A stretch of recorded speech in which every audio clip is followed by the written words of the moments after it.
50 degrees Celsius. That is 122 Fahrenheit. And that number, flashing across weather stations in the United Arab Emirates this week, is not even the scary part.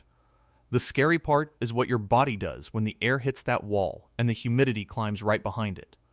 At a certain point, sweat stops working. Your skin turns into a useless radiator. The human machine, the system that kept us alive across every desert and ice age for 200,000 years, simply runs out of tricks. That is where Dubai sat this week, right on the edge. I want to be clear about what you are looking at. The Gulf region regularly bakes in summer. Nobody living in Abu Dhabi or Sharjah is shocked by triple-digit heat. But there is a huge difference between hot and something else. Something scientists call the wet bulb temperature. When that number crosses 35 degrees Celsius, the physics of staying alive stop being negotiable. You cannot tough it out. You cannot just drink more water.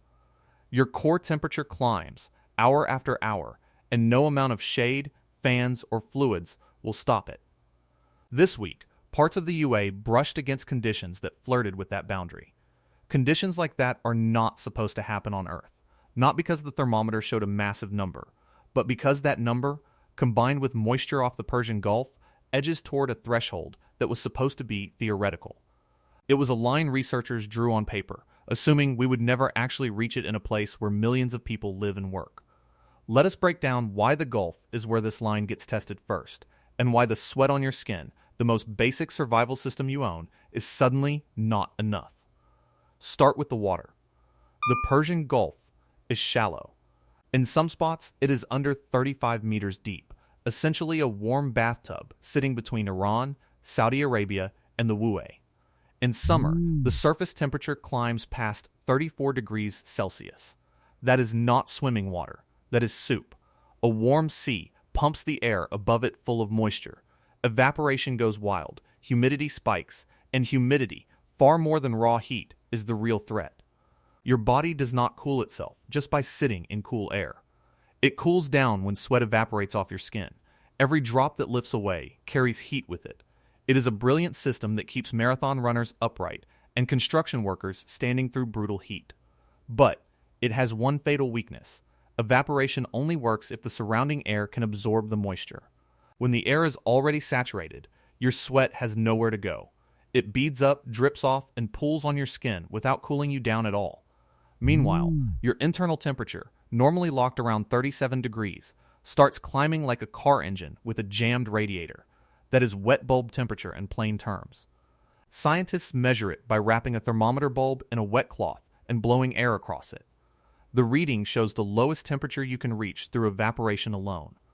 If the wet bulb hits 35, evaporation gives you nothing, because your skin is sitting right around 35 too. No temperature difference means no cooling, just a slow boil. Here is the number that should stop you in your tracks. A healthy adult, sitting in the shade, doing nothing with unlimited water, cannot survive more than about 6 hours at a sustained wet bulb temperature of 35 degrees Celsius.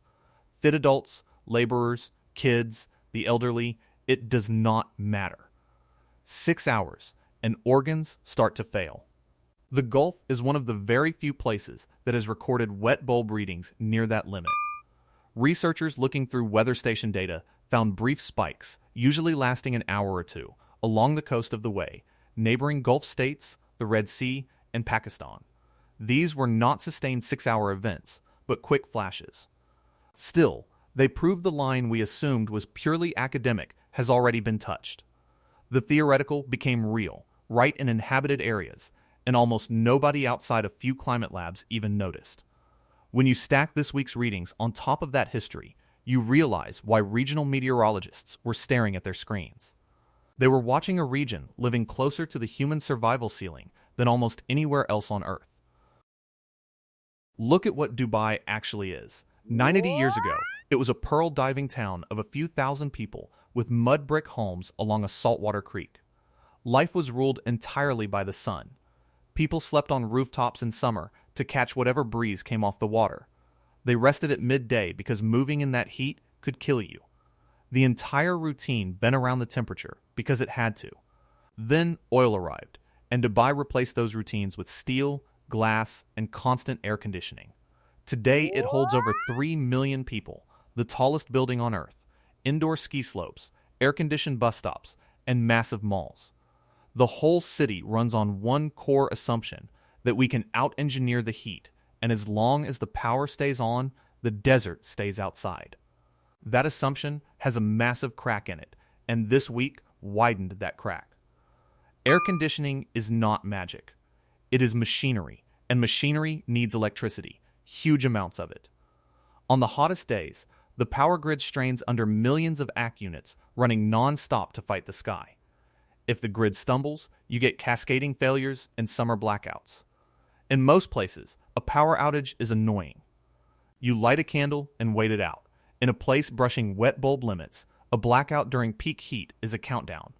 Buildings turn into ovens within hours, and the technology that made the desert livable suddenly traps you inside it. Walk through Dubai's construction sites, ports, and delivery routes, and you see the workers who built the city, hundreds of thousands of people from India, Pakistan, Bangladesh, and Nepal. They pour concrete, lay pipe, and drive trucks under intense heat.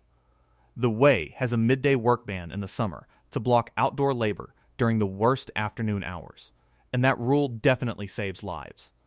A rule on paper only helps if the rest of the day is safe, when early mornings and late evenings start creeping toward the wet bulb ceiling. The safe work window vanishes. What do you do when there is no cool hour left? Nights offer little relief because the Gulf stores the day's heat and radiates it back after dark. That trap is tightening. Pulling back to look at the bigger picture, Dubai is not an isolated case. It is a preview. The 35-degree wet bulb threshold was treated for a long time as a limit we would only see in distant worst-case scenarios. A 2020 study in Science Advances broke that timeline. Researchers analyzed decades of hourly weather data and found that extreme wet bulb events had already doubled worldwide since 1979. Doubled. The most severe readings kept clustering in the same spots: the Persian Gulf, coastal Pakistan, northwestern India, and parts of the Red Sea. These were not projections for 2100. They were real events happening on weather stations almost nobody was watching. The researchers pointed out that these conditions showed up as brief, localized spikes, flickering on for an hour here or there, which is why they went unnoticed.